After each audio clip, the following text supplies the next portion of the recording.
अस्सलाम वालेकुम स्टूडेंट्स। सो हम लोग वीडियो को दोबारा से स्टार्ट करते हैं बिकॉज थोड़ा सा प्रॉब्लम हो गया था तो वो वीडियो का पार्ट रिकॉर्ड नहीं हो पाया। Now I am going to solve the question number 4 in this video, or in next part of this video I will cover the question number 5. Both are the most important question for exercise number 5.2, and remember one thing कि 5.2 के अंदर से जो है हमारे पास एक short question लाजमी आता है वेक्टर्स का डेरिवेटिव का जो होता है, और क्वेश्चन नंबर 4 और 5 जो है बहुत इंपॉर्टेंट क्वेश्चन है और दोनों के पैटर्न सेम है। तो फर्स्ट ऑफ ऑल हम लोग इस वीडियो के अंदर क्वेश्चन नंबर 4 को देखते हैं और नेक्स्ट पार्ट में क्वेश्चन 5 को देखेंगे। यहाँ तक हमने कर लिया था, लेकिन मैं आपको दोबारा से समझा देता हूँ बिकॉज ये वीडियो स्टार्टिंग से रिकॉर्ड हो रही है। सो फर्स्ट ऑफ ऑल हमारे पास दो वैल्यूज़ गिवन है एक्स और वाई की। अगर हमारे पास यहाँ पे z की वैल्यू भी गिवन होती तो हम लोग इसको के बी प्लस के सपोज करते, लेकिन यहाँ पे हमारे पास दो वैल्यूज़ हैं तो हमने खुद से एक सपोज करके इक्वेशन बना ली एक्स आई प्लस वाई जे। अगर हमारे पास z की वैल्यू होती तो हम लोग प्लस जेड के कर देते, बिकॉज आप ये फर्स्ट ईयर फिजिक्स के अंदर पढ़ के आ चुके हैं कि x की जो डायरेक्शन होती है उसको रिप्रेजेंट किया जाता है i से, while the direction of the y is represented by j। और अगर z एक्सिस पे कोई वैल्यू है हमारे पास तो उसको k से रिप्रेजेंट करेंगे, लेकिन इस क्वेश्चन के अंदर है नहीं और आई डोंट थिंक कि क्वेश्चन नंबर 5 में भी है। सो सिंपल क्वेश्चन है, लेकिन अगर आप आगे किसी इंजीनियरिंग में जाएंगे तो हो सकता है may be you find these types of questions. तो first we have to find the velocity. सबसे पहले हमने पोजीशन वेक्टर लिख लिया सपोज करके, उसके बाद हमने वैल्यूज़ को पुट कर दिया। वेलोसिटी के लिए हम लोग इसके ऊपर डेरिवेटिव अप्लाई करेंगे। Okay students, so derivative with respect to T लेंगे on equation number A. Derivative to t with respect to t on equation a. Okay students, now derivative apply करेंगे d over dt r into t। here derivative of d over dt t square minus 3t students, then i को हम लोग bracket से बाहर लिख देंगे plus derivative 2 over 3t cube, और students j को हम लोग ब्रैकेट से बाहर लिख देंगे।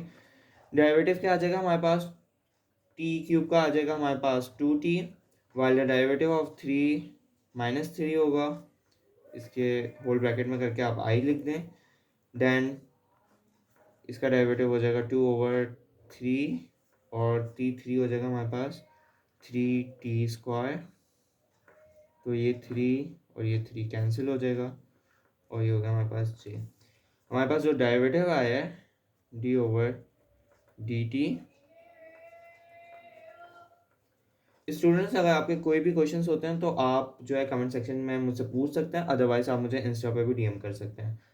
तो ये हमारे पास आ गया 2t माइनस 3i और प्लस 2t स्क्वायर, और जे ब्रैकेट से बाहर लिख देंगे अंदर, एक ही बात है बिकॉज हमारे पास एक ही इक्वेशन है, लेकिन मैंने समझाने के लिए ब्रैकेट से बाहर लिख दी। Now we know that the one thing which is one thing remember कि हमारे पास जो वेलोसिटी होती है which is D over D T, here R T is equal to V into T. Student background voice को avoid कीजिएगा please, और यहाँ पे कंसंट्रेट कीजिए। वेलोसिटी आ गई। Now now what we have to do, अब जो है हमारे पास वेलोसिटी आ चुकी है उसको हम लोग इक्वेशन नंबर बी भी कह सकते हैं या whatever you want to see, but यहाँ पे अगर आपने इक्वेशन ए लिखा है तो आप उसको बी कह सकते हैं, अदरवाइज अगर आपने 1-2 के हिसाब से मार्किंग की है तो आप उसको इक्वेशन नंबर 2 भी कह सकते हैं। It's all up to you. Okay students, now here is 2t minus 3 here i plus 2t square and then j। इसको हम लोग एज अ इक्वेशन बी कह देते हैं। ओके स्टूडेंट्स, नाउ हमारे पास एक कंडीशन दी हुई है कि t इज इक्वल टू 5, तो हम जो है जहाँ पे भी t है उसकी जगह हम लोग 5 लिख देंगे। At t is equal to 5, ये हमारे पास कंडीशन है क्वेश्चन के अंदर दी हुई है। सो यहाँ पे वी टी, तो ये हो जाएगा v5 is equal to 2 into 5 minus 3 i plus 2 × 5 का whole square into j. Okay students, so हमारे पास V5 की जो वैल्यू आएगी विच इज़ V5 की हमारे पास वैल्यू आएगी 2 5 10 -3 7i प्लस 2 5 5 का square 25 and then multiply by 2 is equal to 50, so that is 50J। Okay students, now the second thing which we have to find the magnitude. Okay students, हमारे पास question के अंदर magnitude भी दिया हुआ है, तो हम लोग for the magnitude of the velocity करेंगे। For the magnitude of the velocity we have the formula, हम लोग यहाँ पे V5 लिख देंगे विच इज अंडर रूट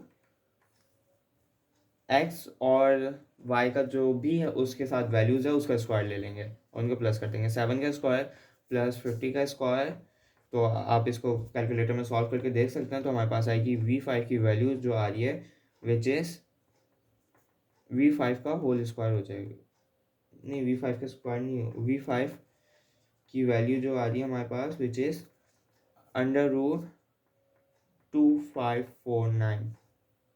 बस यहीं तक के सॉल्व करने की ज़रूरत है, इसको मजीद ना सॉल्व कीजिएगा। अब एक्सीलरेशन फाइंड आउट एक्सीलरेशन के लिए स्टूडेंट्स हम लोग क्या करेंगे, हम लोग जो हमारे पास इक्वेशन बी है उसके ऊपर हम लोग डेरिवेटिव अप्लाई करेंगे। So here is derivative with respect to t on equation b. Okay students, अब डेरिवेटिव अप्लाई कर देंगे d/dt हेयर वी और इसके अंदर भी सेम वही करेंगे हम लोग। डेरिवेटिव अप्लाई करने के बाद टी की वैल्यूज़ को सब्स्टिट्यूट कर देंगे तो हमारे पास आंसर आ जाएगा। So here is 2t -